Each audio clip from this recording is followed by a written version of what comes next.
ধান করা তো লস, কারণ আপনি যদি 1 বিঘা যদি ধান করেন 14 থেকে 15,000 টাকা খরচ হয়।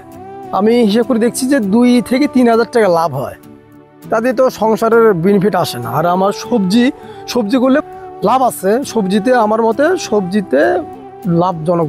প্রথম অবস্থা থেকে লাস্ট পর্যন্ত আপনার এই জমিটা 20-25,000 টাকা তো খরচ হবেই। তো আমি তো আশা করি যে আমি 40-50,000 টাকা বেচবো। তো আশা করি বাজার যদি ঠিক থাকে আর উৎপাদন যদি আমি ঠিক মতো যদি প্রোডাকশন দিতে পারি তাহলে আমার 50-60,000 টাকা হবে।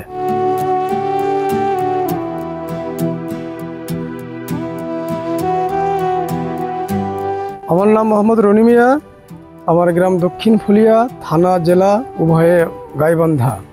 আমি এখানে ঢেঁড়স চাষ করি, কদুয়া চাষ করি আর এবং শাক এবং সবজি চাষ করি।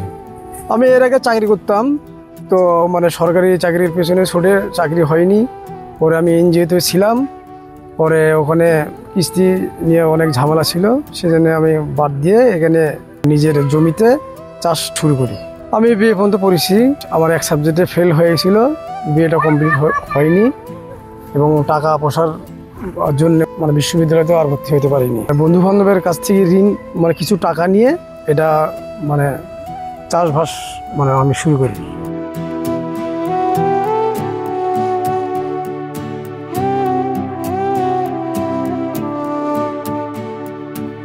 তখন ওগুলো তো মানে একবারে হয়নি, ধাপে ধাপে লাগছে, মানে ঋণ করা লাগছে, মানে মানুষের থেকে হাওলাত বা মানে রিলেটিভের কাছ থেকে মানে টাকা নিয়ে মানে শুরু করা লাগছে। আর আমার কিছু ছাগল ছিল, সে ছাগল বিক্রি করে আমি এটা মানে প্রথম অবস্থায় শুরু করি।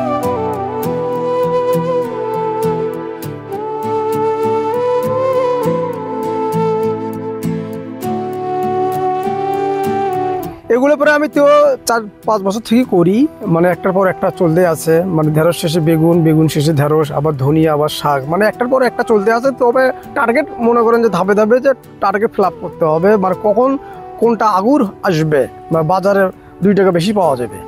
ঢেঁড়স পেতে আপনার মনে করেন যে 55 দিন লাগে। আমি যদি গাড়ি না গাড়ার পর 55 দিন বা 7 দিনের মাথাতে মনে করেন যে ঢেঁড়স আসা শুরু করে দেয়।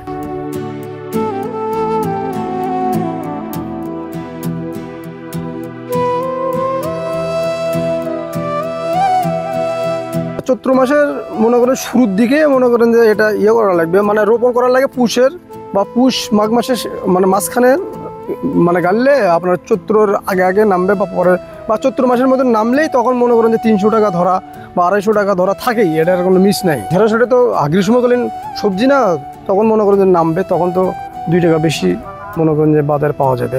জমি প্রস্তুত করা বলতে প্রথমে 2 চাষ মানে আমি দেওয়ার পর আমি চুন মারে 10-12 দিন আমি রেস্ট হই। হওয়ার পর আবার 2 চাষ দিয়ে ঘাস টাস বাছার পর আবার চাষ দেই, মানে 5 চাষ দেই। চাষ যখন ঠেকার পর আমি তখন মানে সার দেই।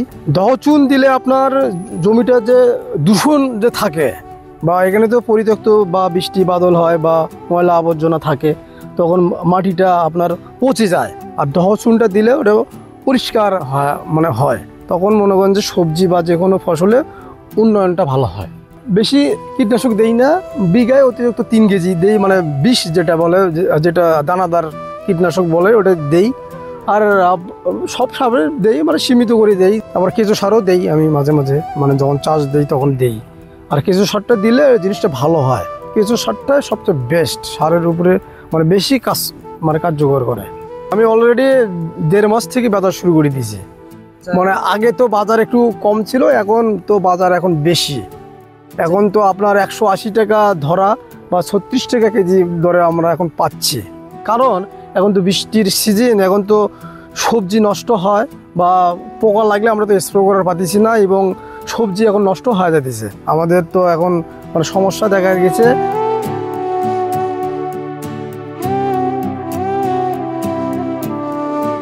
একদিন পরপর করে ঢেঁড়স ওঠে। আর আমার কদোয়া আছে, ধুন্দুল যাকে বলে, কদোয়া বা বই পুস্তকের ভাষায় ধুন্দুল বলে, ওটা 3-4 দিন পর করে ওঠে। আমি এটা তো প্রায় আমার জমি 15 কাঠা তো আমার আছে, পুরোটায় 18 কাঠা জমি, তার মধ্যে 15 কাঠা আছে আপনার ভেন্ডি আছে বা ঢেঁড়স যাই বলি, আর হলো বাকিটা আছে আমার মানে কলম শাক আছে।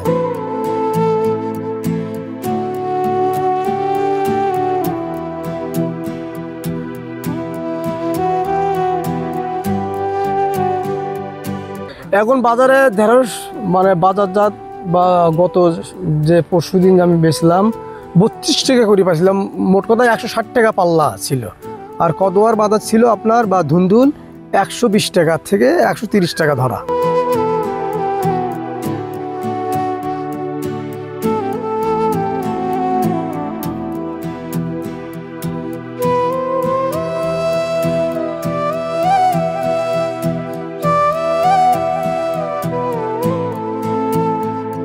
ধান করা তো লস, কারণ আপনি যদি 1 বিঘা যদি ধান করেন 14 থেকে 15,000 টাকা খরচ হয়।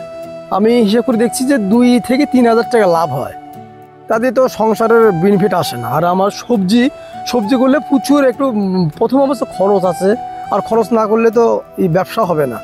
লাভ আছে সবজিতে, আমার মতে সবজিতে লাভজনক।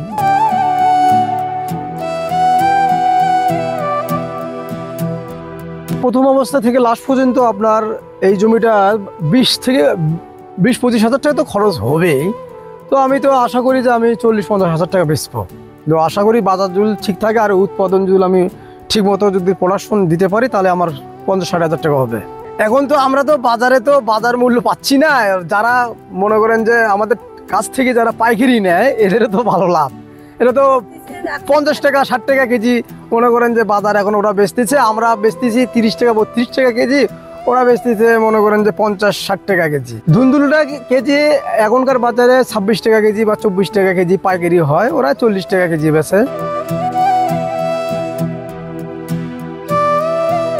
আমরা যদি শাকসবজি বা বেগুন বা টমেটো করি তখন তো আপনার জাংলা লাগবে না, এমনিতেই হবে। কিন্তু এখন লাউ অথবা সিম এলে তো জাংলা ছাড়া হবে না। জাংলাটা দিলে আপনার কি হয় কি মানে পোকামাকড় মানে একটু কম লাগে, আর আপনি জাংলার নিচ থেকে ফলটা সংগ্রহ করতে পারেন, বা পাকা যদি পাতা থাকে আমরা কেটে দিতে পারি। যদি মনে করেন যে ফল যদি পচে যায় সেটা আমরা ছিঁড়ে ফেলে দিতে পারি, মানে অনেক সুবিধা আছে।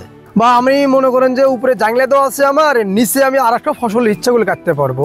নিচে যেমন করলে দেওয়া যাবে, তারপরে মিষ্টি কুমড়া দেওয়া যাবে আপনার, তারপরে শশাও দেওয়া যাবে আপনার। তাহলে আপনার একবারে 2টা ফসল পাওয়া যাবে। উপরে আপনার জাংলা থাকলেও নিচে আপনার আর একটা সবজি দেওয়া যাবে।